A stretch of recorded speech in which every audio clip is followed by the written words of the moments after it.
Hey, this is Dr. Ben Weitz, host of the Rational Wellness Podcast. I talk to the leading health and nutrition experts and researchers in the field to bring you the latest in cutting-edge health information. Subscribe to the Rational Wellness Podcast for weekly updates. And to learn more, check out my website, drweitz.com. Thanks for joining me, and let's jump into the podcast. Hello, Rational Wellness Podcasters. Thank you so much for joining me again today.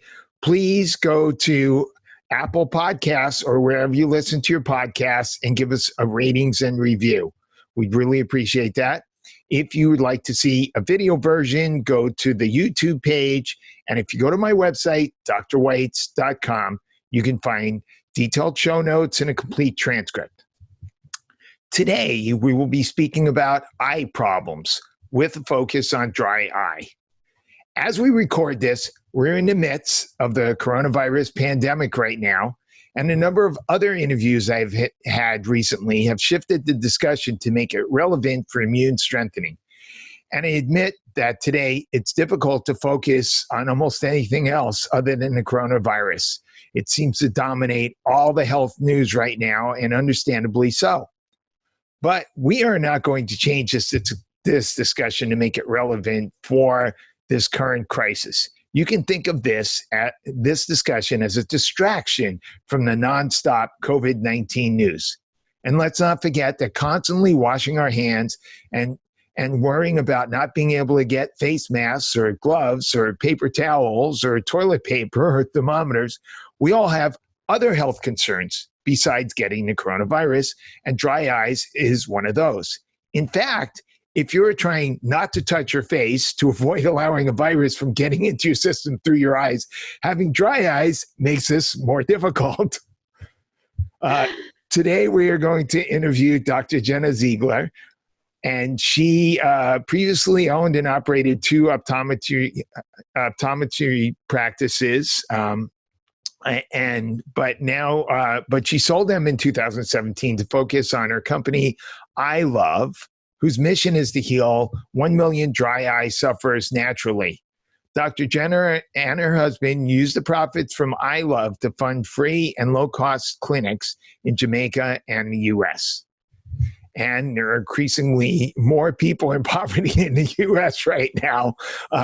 They also, with approaching 30% unemployment rate right now, they also started a charity called the I Love Cares Foundation, which provides exams, glasses, and sunglasses for those in need, free education and scholarships for students that align with their mission. So that's a great thing. Dr. Zigler, thank you so much for joining me today. Yeah, thanks for having me today. So what are some of the most common symptoms people with dry eye struggle from? And maybe you could explain what dry eye is. Yeah, so, the most common symptoms that people with dry eye will notice are burning, irritation, that feeling that you have something in your eyes, redness of the eyes, sometimes redness of the eyelid margins, so right around the eyes.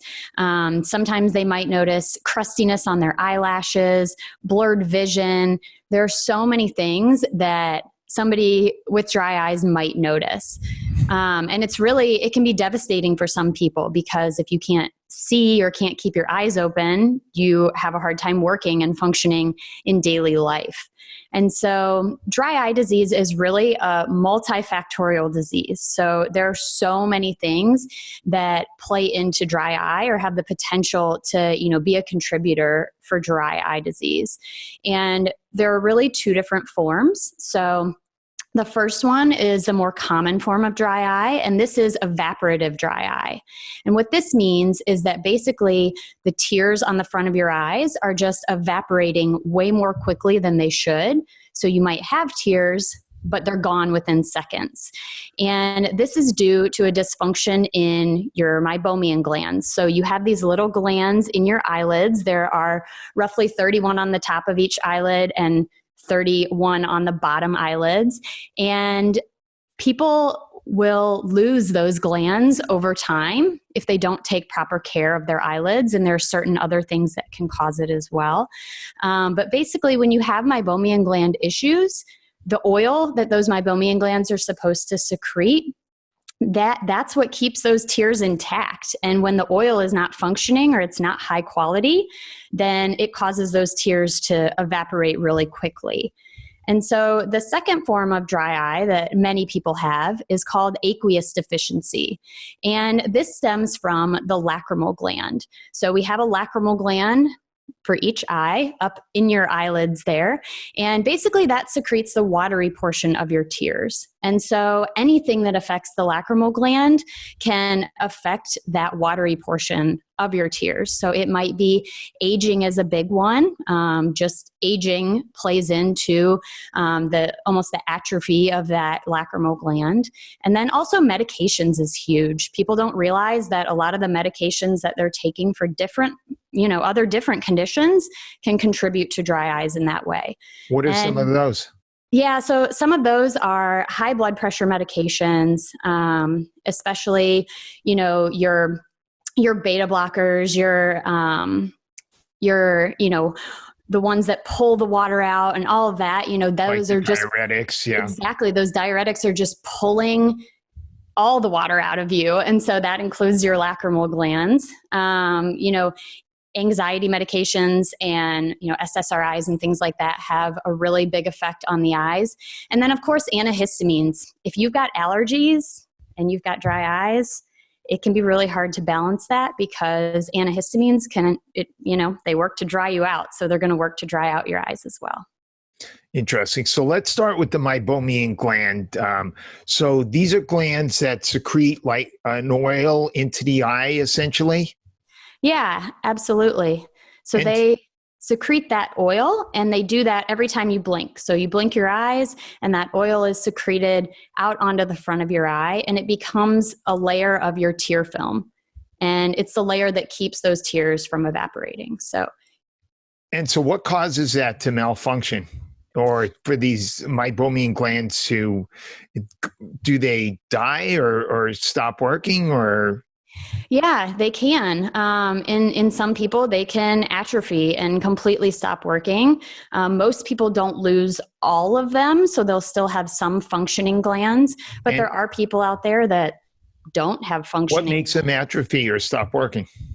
So basically what happens is bacteria on the eyelids, this is the most common cause, is that bacteria on the eyelids, it builds up. We have natural bacteria on our eyelids, but if we don't control it and don't, maintain the good bacteria and get rid of the bad bacteria, that bacteria can start building a biofilm. And this biofilm is very hard to penetrate. It can start inflicting on those meibomian glands. It goes down into those meibomian glands. It blocks the oil from coming out. It causes the oil to harden and stagnate. And then those glands just stop working. And that's how that atrophy occurs. Wow. So it's kind of like a dysbiosis of the microbiome of the eyelids, right? Exactly. Yeah, there are a lot of different factors, but that's definitely. Is there some sort of microbiome of the eyelids? Is that something that can actually be determined or measured or? I don't know if it's something that can be measured right now, but it is something that, we know that the eye has natural bacteria, and that's a good thing. It's all over our body. So it's all in our eyes and on our eyes. But yeah, keeping that maintained and keeping it at a good level instead of a pathological level is really important for those meibomian glands.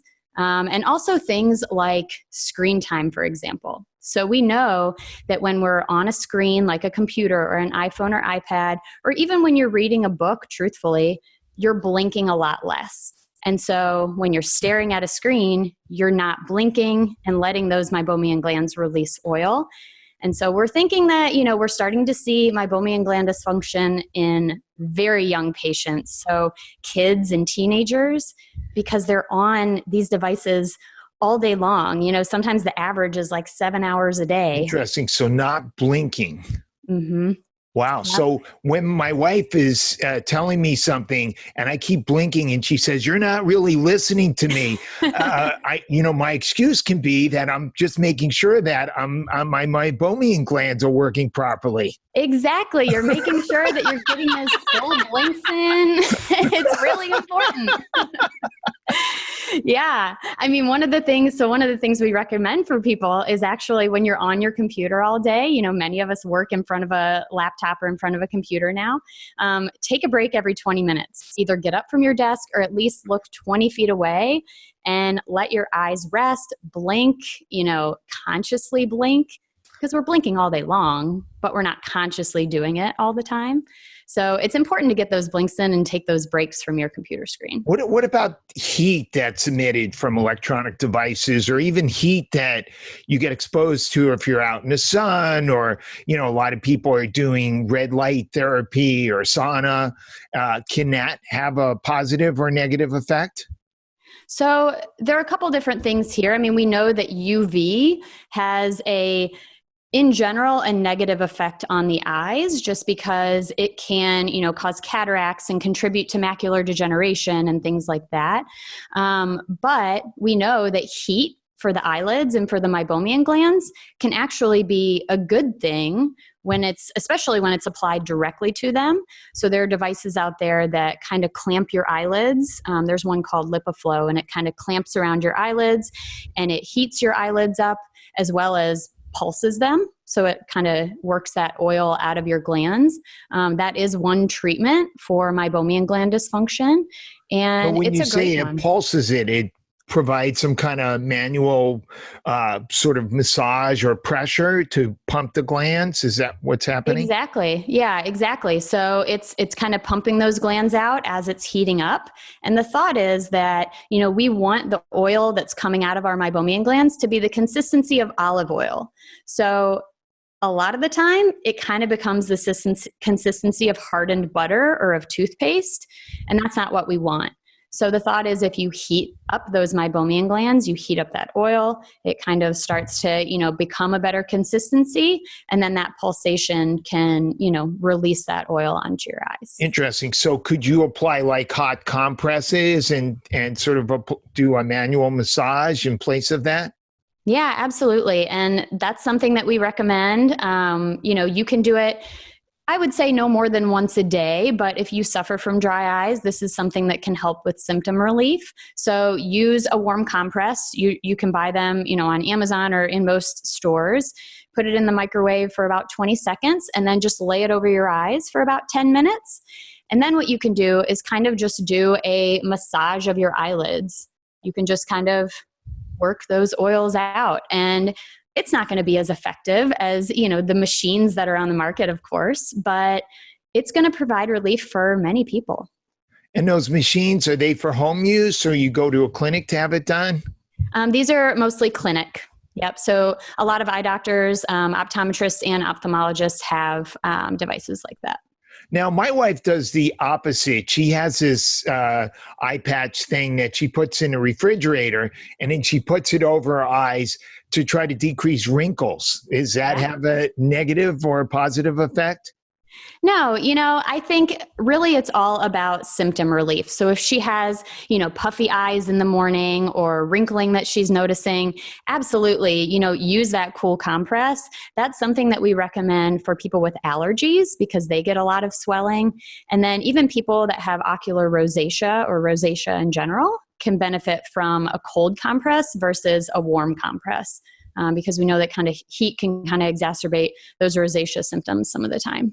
So when you say they do the massage, you're talking about pushing down on this part down. What about the part above the eyelids? Are there glands in there too or not? So there's no glands up here. Okay. But down towards your eyelashes. Okay. Yeah. So kind of from the crease down to the end. And you should is where push you want to work. Down gently. Yep, exactly. And then you do the opposite on the bottom. It's a little harder on the bottom, right? But you can kind of push it upward or just kind of massage down there. And is that fairly safe for everybody to do? It is. Make sure that you keep your Fingers clean, of course, wash your hands. We're talking about that all the time now. So hopefully you guys don't have to worry about that too much. For 20 seconds. Exactly. And, be careful of fingernails, of course. If you do have long fingernails, don't scratch the front of your eye because that will be the worst experience you've ever had. But other than that, yeah, it's pretty safe. Right. Okay. So tell us about, then we have the other, besides the meibomian glands, we have the lacrimal glands. Is that what you? Yep. Okay. The lacrimal glands. So what do we know about that and what causes those to diminish or decrease? Is it the same or different factors? So there are a couple different major factors that can play in. Aging is the first one, and that's just going to happen no matter what. I think some people are just going to be more susceptible to that than others, just like they are to other diseases. But other big ones out there that, you might be able to control. The first one is LASIK surgery or surgery on the front of your eyes, any type of refractive surgery. Disrupts the corneal nerves on the front of your eye. And so when those corneal nerves are disrupted, then your lacrimal glands don't get a signal that your eyes are dry. And so they stop producing the tears that your eyes need. And so they usually say that this is temporary and it will, resolve itself within 6 months or so. And I will say for the majority of people, that is absolutely the case. They might have dry eyes for a couple months and then it'll resolve itself. But for many people that we know, it's been devastating for them. And there right now are not a ton of things that we can do for those people. I mean, we can teach them how to live an anti-inflammatory lifestyle, but that will only go so far for people who have dry eye after LASIK surgery. Well, what if people were thinking about going into LASIK surgery now? Yeah. Is there an approach to decrease the likelihood that they'll have this negative outcome? There are. So, one of the things that I would recommend is the same thing I recommend for people right before cataract surgery, because that's still cutting into the front of your eye. And I would recommend getting a good eyelid hygiene regimen in place. And so that means at the end of the night, you're removing all of your makeup really well. You're washing your face. You're using an eyelid cleanser. We like a hypochlorous acid cleanser because it's naturally made by your body. And so it's gentle on your eyes and gentle on your skin.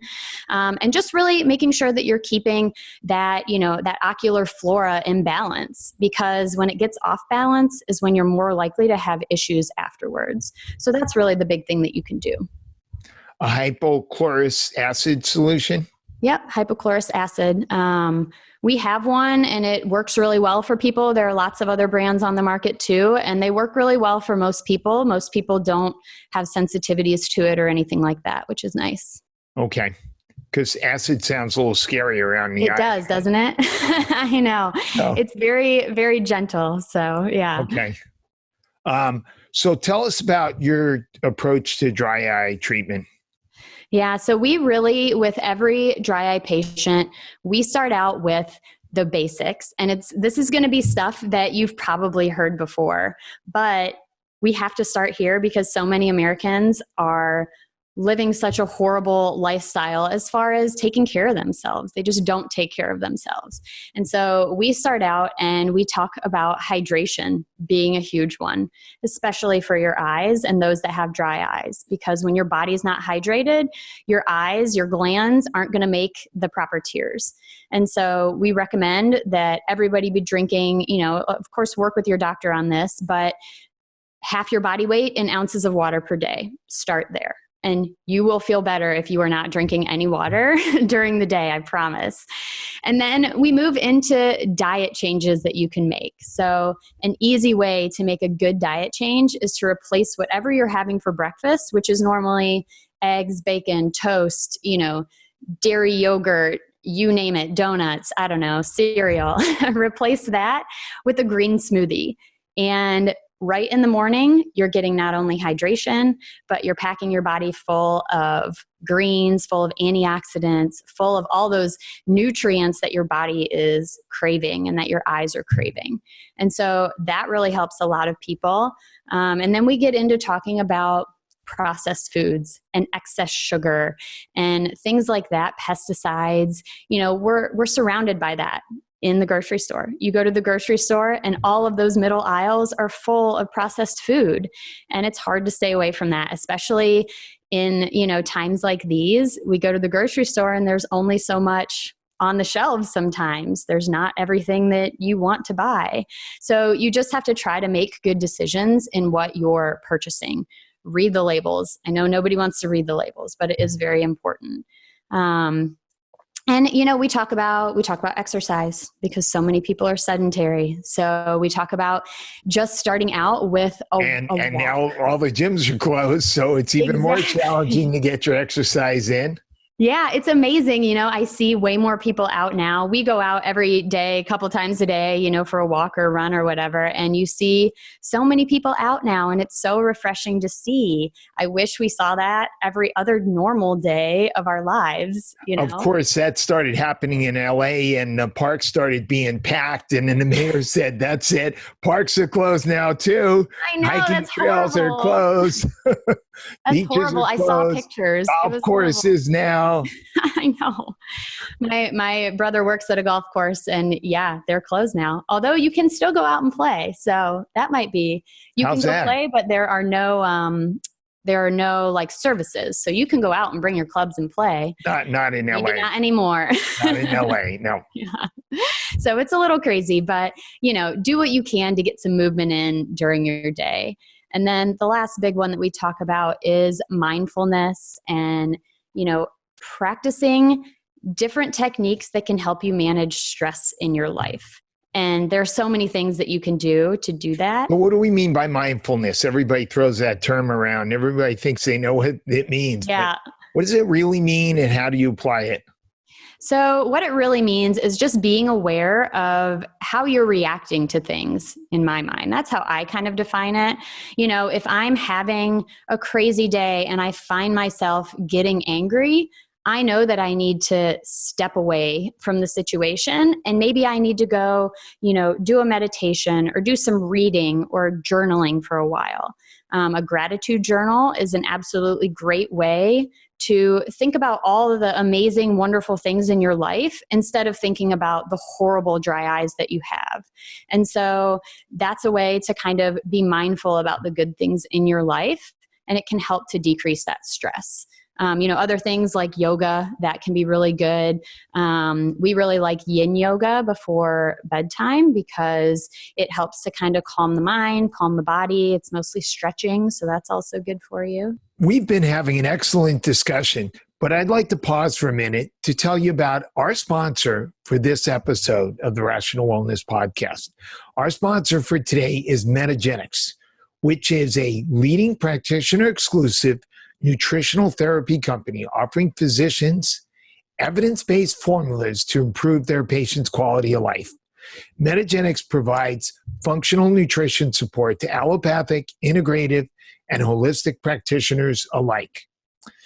Metagenics offers a number of products that support our eye health, which is our topic for today on the podcast, including their new fish oil product, Omegagenics Neuro 1000, which features a concentrated, purified source of omega-3 fats with 1,000 milligrams in each capsule of EPA and DHA, which makes it easy to get the therapeutic dosage, which a lot of times is 1,000 to 2,000 milligrams a day.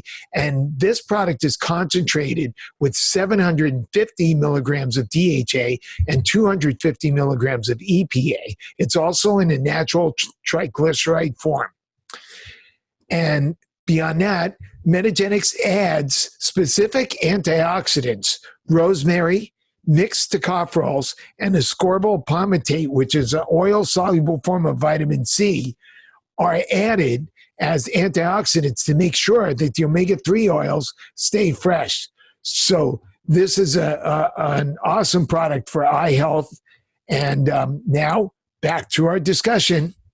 Can you tell us what Demodex are and what part do they play in eye health?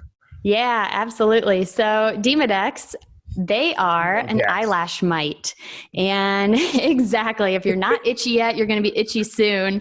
But so Demodex, there are two different types that live on humans and in our eyelashes. And so these types of eyelash mites basically burrow into your eyelash follicles, and they cause problems, if you can imagine. So they feed on bacteria. I can't help but have an image of bed bugs in my mind, these little creatures on my eyelids.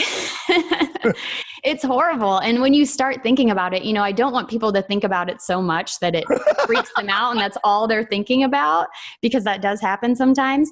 But, just think how it's a normal part of being a human being. We all have bacteria and mites and everything that live on us, and that's normal. But it's when they become overpopulated that it becomes a real issue. And so they burrow into your meibomian glands. They clog up those meibomian glands with, and they go into your hair follicles. That's where they primarily live. They start to reproduce. They, really feed on that bacteria, and they really rely on the bacteria and dead skin cells to live and thrive. And so by them being there, it's thought that they cause a lot more inflammation of the eyelids in particular. And so this can actually lead to different forms of blepharitis, which is eyelid inflammation, and, meibomian gland dysfunction, and then ultimately lead to dry eyes. And it's devastating for some people. There aren't a lot of things that we know as far as controlling Demodex. The one thing that we know is tea tree essential oil is something that you can use to control Demodex. Now, tea tree, you do have to be careful with. You can't just slather tea tree oil on your eyelids because it's going to burn like crazy, and it is toxic. So you have to be careful with that. We recommend that you just purchase a product that contains tea tree oil and is made to be used around the eyes. And then what do you do with that exactly? Yeah, so there are eyelid scrubs that are out on the market that contain that tea tree oil, and you would just close your eyes, rub in those scrubs, or if it's a face wash, that's good to use too, that contains tea tree oil. Just kind of rub it into your eyelashes, rinse it off. That can help control the population. And if nothing else, it's definitely going to help control all that bacteria that they feed on. So it will help decrease that population and hopefully help you feel a little bit better too. Okay. So this blepharitis creates what exactly? So blepharitis is an inflammation of the eyelids, and technically meibomian gland dysfunction. We talked about the meibomian glands earlier, and technically that is a part of blepharitis. It's kind of a blanket term for all eyelid inflammation. And the eyelids really play a big role in dry eye. People don't realize how important the eyelids are, but they not only allow us to secrete that oil and secrete the tears that we need, but they're the main source of the problem a lot of the time. That increase in bacteria, that thrown off flora, that's what leads to a lot of the dry eye that we see today. So do people cry a lot? Is that beneficial for the eyes? So that is actually the tears that you cry because you're sad are actually a different composition than the tears that your eyes make naturally to lubricate your eyes. So they're a little bit more watery, and so they don't provide quite the lubrication that your eyes really need. So Some people will actually find that it's worse for them if they cry. So what part does stress play on eye health? Yeah, stress can be really big. I joke that I know that I'm really stressed when I get a sty, because I feel like every time I'm stressed out. What a sty is? Yeah, so a sty is basically a bump that forms on your eyelid. It's kind of like a pimple on your eyelid. And it happens when the meibomian glands get plugged up. And they plug up because of stagnated oil and bacteria, and they start to form this bump on your eyelid. And stress can definitely play a role in this. So stress increases cortisol in your body, which throws off everything else, throws off your hormones. It can increase inflammation in your body. And so that can absolutely have an effect on your eyes as well as other parts of your body. So many people will notice, especially with what's going on right now, that their eyes feel a little bit worse because they are so stressed out from what's in the media and everything there. Why should we be stressed out? The whole world is ending. I know. Don't be stressed out. You get to spend all the time with your family, except then that causes more stress. Like having a toddler in the house. So you mentioned macular degeneration, and that's one of the most common problems with aging. What can we do about that? So macular degeneration can really be, there are studies that have looked First at of all, different. can you describe what it is? Yeah, so macular degeneration is just a deterioration of the macula in the back of the eye. And the macula is responsible for your central vision. So it's responsible for seeing people's faces, for seeing road signs, for reading, for all of those things that you use that specific center of your vision for. It's not going to really affect the vision out to the side, your peripheral vision, as much, which is a good thing, but it still means that it's going to make it difficult for you to live your daily life and to do those daily, normal daily activities of living, basically. And so this happens mostly due to aging. And it happens because the cells that are in the central macula just start to deteriorate. There's pigment there that can start to deteriorate. Our macula needs pigment to be healthy. And when that happens, it can really, it can lead to inflammation. It can lead to further vision loss. And so what we know now is that a healthy diet can really help. So those green leafy vegetables, those colored vegetables, antioxidants and other nutrients are very beneficial.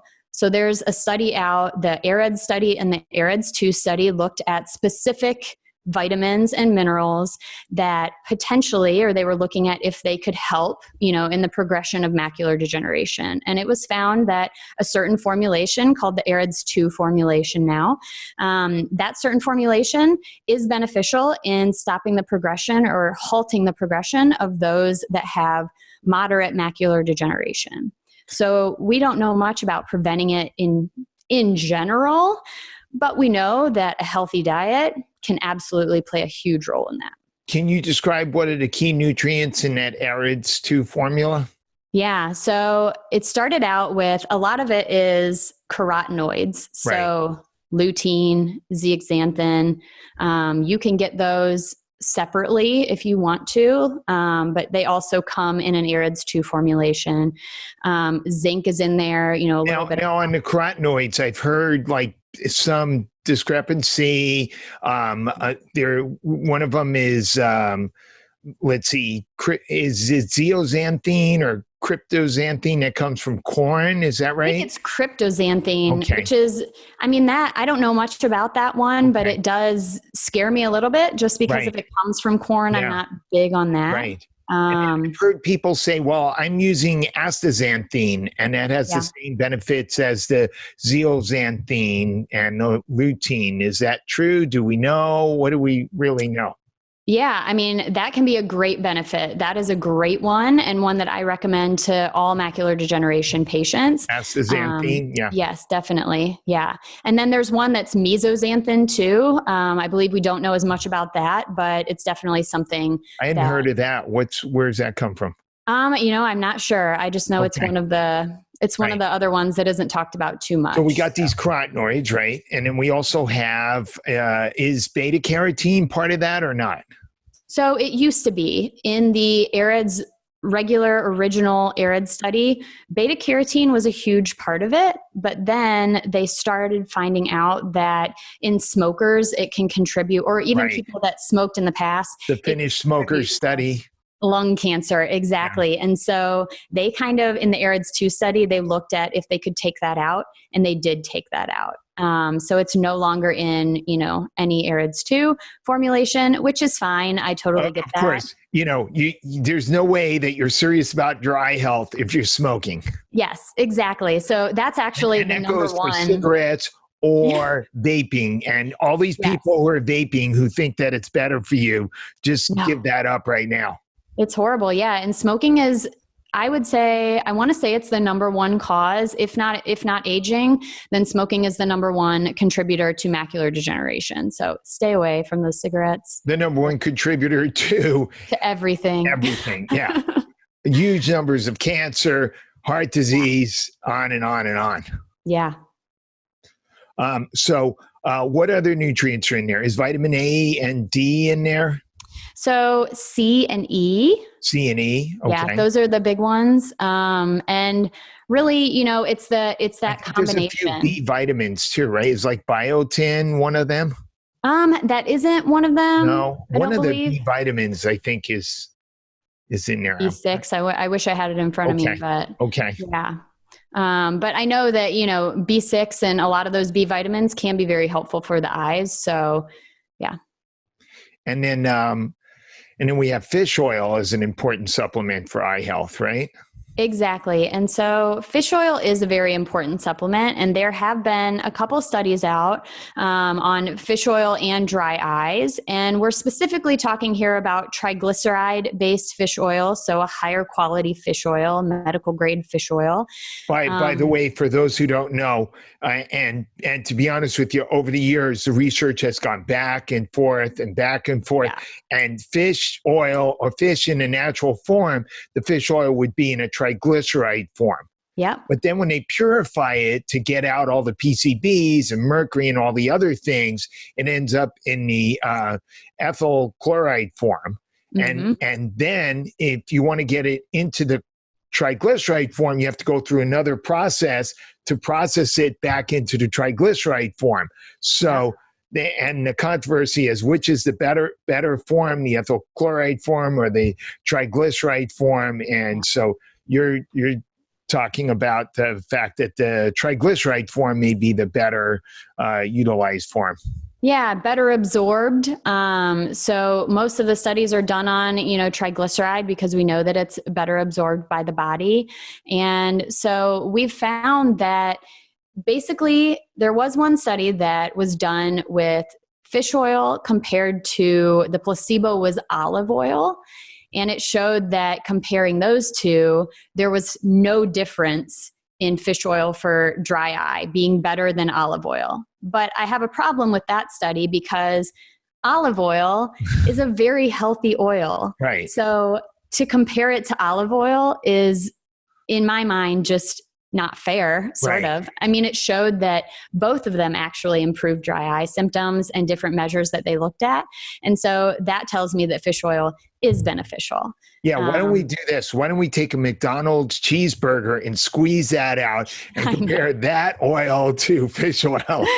Exactly. That's what we should do. And that's what some of the newer studies are actually doing. I mean, they're not taking, the burger, but they're taking an unhealthy omega-6 fatty acid, and they're comparing it to those healthy triglyceride-based, omega-3s. And so those are starting to find that absolutely there's a benefit to increasing. So you're talking about something like corn oil, despite what the American Heart Association says about polyunsaturated corn oil.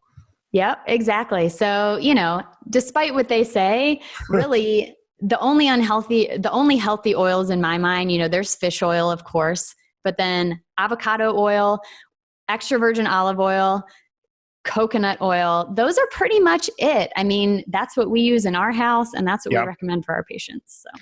Yep. Plus the fats that come from nuts and seeds and avocado. Yep. Yeah. So let's see what else. I know it's not exactly part of the topic, but I've had several patients in the last couple of weeks have these floaters, and they see something in a corner of their eye and it kind of moves around and comes back. What exactly are floaters? Yeah, so floaters they actually occur inside your eyeball. So they're in the back of your eye in your vitreous. And those floaters are just strands of different proteins and things like that start to accumulate because the vitreous inside our eye, as we age, just starts to liquefy and it starts to form these clumps. And floaters are what you see as those little clumps in your vision. So you're kind of seeing the shadow of what's in the back of your eye. The majority of the time, they're absolutely nothing to worry about. But we do occasionally see someone that has, a big floater right in the middle of their vision. If you've experienced this, you absolutely know. And you won't be able to see through it. It can be very hard to see through. those are the people that we want to see for sure in our office, because that's called a posterior vitreal detachment, which sounds worse than it is. But it just means that that vitreous is kind of pulling away from the back of the eye.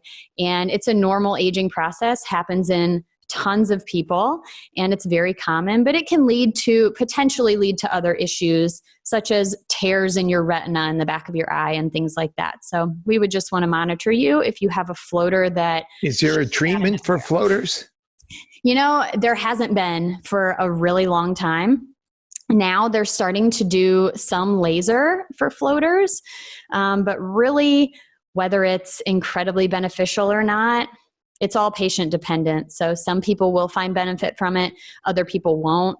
And it's not something that's, regularly done. Optometrists usually don't do it. An ophthalmologist would, but yeah, so that's out there. So what percentage of patients with floaters, will they go away and stay away permanently, and in what period of time? Yeah, normally we want to see you back. Like if you have a big floater and you have a posterior vitreal detachment, we would want to see you back in about 6 weeks, because during that time is usually when, if you were going to have a further issue like a retinal tear, that's when that would happen. For the majority of people, usually within 6 months or so, those floaters are just going to kind of go out of your vision. Your brain is going to kind of get used to it too. So that helps a little bit because your brain will just turn off to that floater. Some people will just have more issues than others with noticing it and things like that. Probably if you're more analytical, you'll notice it more than other people. So yeah. So if somebody goes for an annual eye exam, will they learn about some of these issues you're talking about, like the problems with the eyelids and stuff? Yeah, absolutely. So when we do an exam on your eyes, we start out by looking at the front of your eyes. So we examine your eyelids, we examine your eyelashes, and your cornea on the front of your eye. Is that something that most optometrists do? Yeah, absolutely. Most optometrists should be doing that in your comprehensive exam. So you put your little chin in there. Yeah, they should be. You put your chin in this little cup, and they look at the front of your eyes, that's when you know that they're looking. Okay. And then they also look in the back of your eyes. They may do that a couple different ways. So they can look at the back of your eyes with a BIO, which is something they put on their head, and then look at you with a lens. Or they can look with the slit lamp in the back of your eye, which is the same machine they use to look at the front of your eyes as well. So they should be educating you, especially if you have any of these symptoms, if you're noticing dry eye symptoms or blurred vision or anything like that, and you make it known to your doctor, they should be looking for those things. Okay. So to wrap this discussion up, how about if I ask you to give us top five foods to eat that improve eye health and top 5 nutritional supplements? All right. So the top 5 foods that you should eat. First of all, you should be drinking water, plain filtered water throughout your day. So get rid of all the sodas and all of that stuff. Number 2 is green leafy vegetables. So make sure that you're filling your plate with green leafy vegetables, or you're putting it in a smoothie. However you want to get it into your body, that's totally fine with me. The next is I want you to be either eating fatty fish, wild caught salmon, mackerel, things like that, or eating lots of avocado is another one. So I'll say fish and avocado. And then the 5th one, let's see here. The 5th one, I'm a really big fan of nuts as well. And organic nuts can be really great, like almonds, macadamia nuts, those can be really wonderful. And I know a lot of those seem like a lot of healthy fats. And that's because it's a huge deal. You need to be filling your body with healthy fats, green vegetables, and water for sure. Okay, cool. So as far as supplements go, the number one thing that I recommend is a fish oil supplement. So a good quality fish oil supplement.